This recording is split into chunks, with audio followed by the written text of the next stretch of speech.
Hello, I'm the Nevada Gamer. Let's do a quick 5-minute review of Nightingale. Okay, so Nightingale is a survival video game by Infliction Games.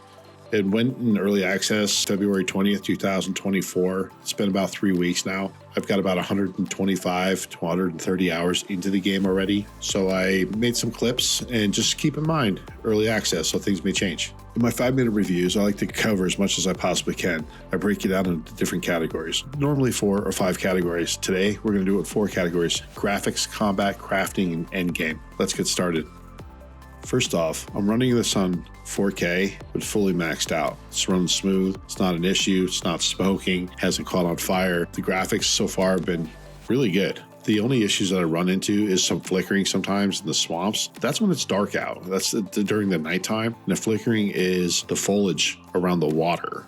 I'm not sure if it's only me, if it's my system, my graphics card. I'm running a 4080, so I'm not really sure what that is. It doesn't really bother me much. I'm sure most of us, we're all avoiding nighttime anyways, so we don't get ambushed. We're running during the day. So normally when I start seeing that, I'm like, oh, time to hearth home and let's do a long rest so we can wake up when the sun rises. If there's one thing that I really do not like about the state of the game, is the combat system. The combat system does not seem engaging at all. Very boring. I'm comparing this to the same genre games that just came out at the same time that this got released. The combat system is more dynamic. This combat system is like, okay, chop, swing, shoot, stab. Okay, run away real far, get some distance, shoot again.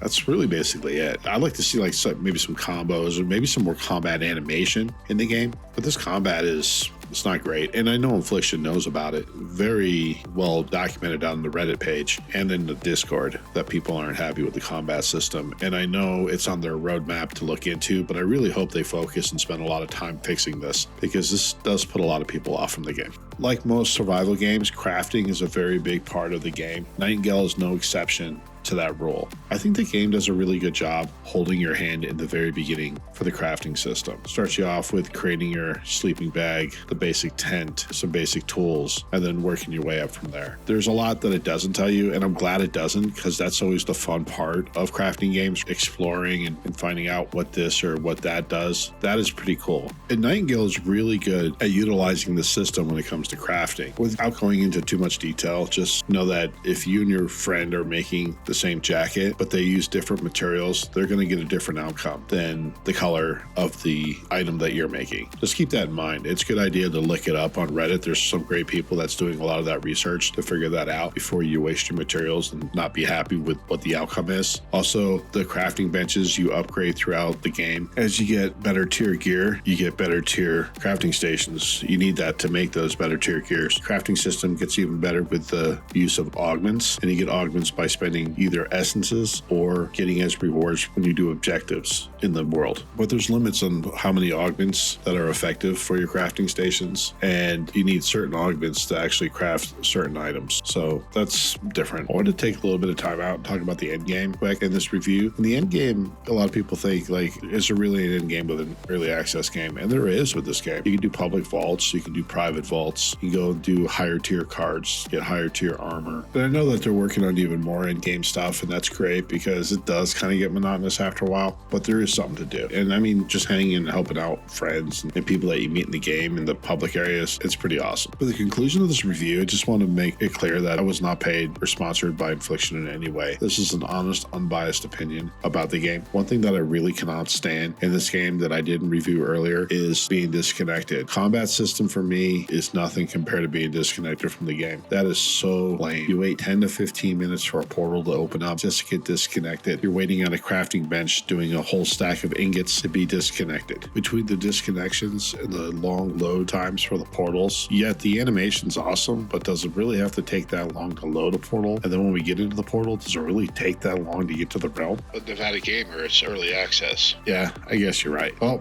no more complaining from me then. How about we just sit back, pet the dog, get some free essences, and enjoy the game. Take care, guys. Please like and subscribe if you haven't, and I'll be back soon. I also want to thank Infliction for making such an awesome game. So far, this is really cool, and I definitely recommend playing this game.